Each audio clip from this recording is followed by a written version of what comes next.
देश के जाने माने रणनीतिकार प्रशांत किशोर के एक बयान के बाद राजनीतिक गलियारों में हड़कंप मच गया है।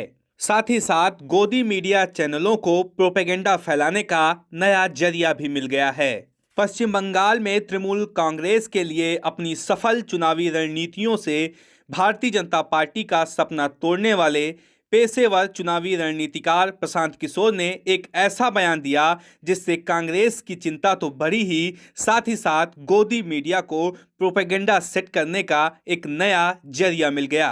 गोवा के एक कार्यक्रम के दौरान प्रशांत किशोर ने अपने बयान में कहा कि बीजेपी आने वाले कई दशकों तक कहीं नहीं जाने वाली।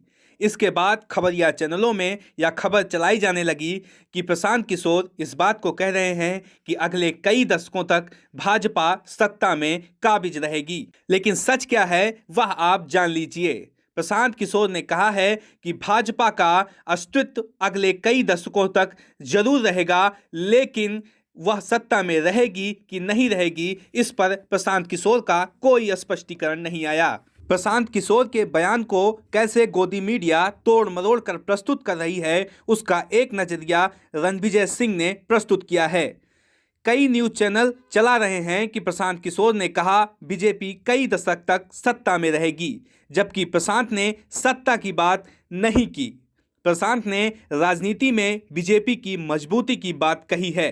प्रशांत ने कहा हो सकता है लोग मोदी को हटा दें, लेकिन बीजेपी कहीं नहीं जा रही, वह अगले कई दशक तक मजबूत रहेगी। लेकिन इन बातों को मानने वाला कौन है? गोदी मीडिया तो ठहरी गोदी मीडिया, जो लगातार अपना प्रोपेगेंडा सेट करने में एक नई महारत हासिल करती रहती है।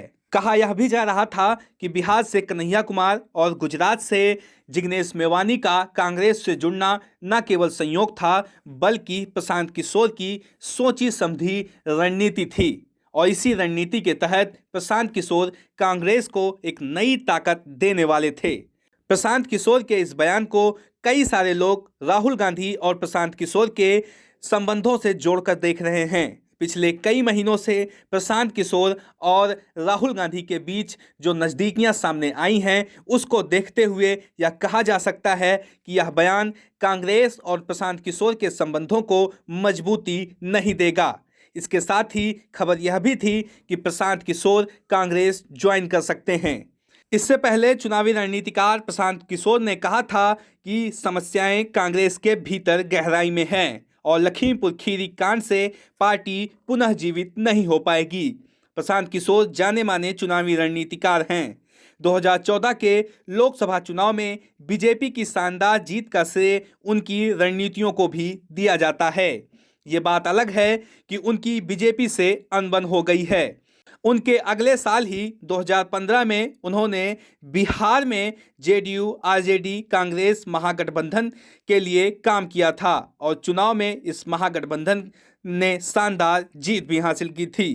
जीत के बाद जेडीयू महागठबंधन को छोड़कर फिर से बीजेपी के साथ आ गई थी। हाल ही में पश्चिम बंगाल में ममता बनर्जी की अगुवाई में टीएमसी और तमिलनाडु में एमके स्टैलिन की अगुवाई में डीएमके की प्रचंड जीत के पीछे उनकी रणनीति काफ़ी अहम मानी जाती है।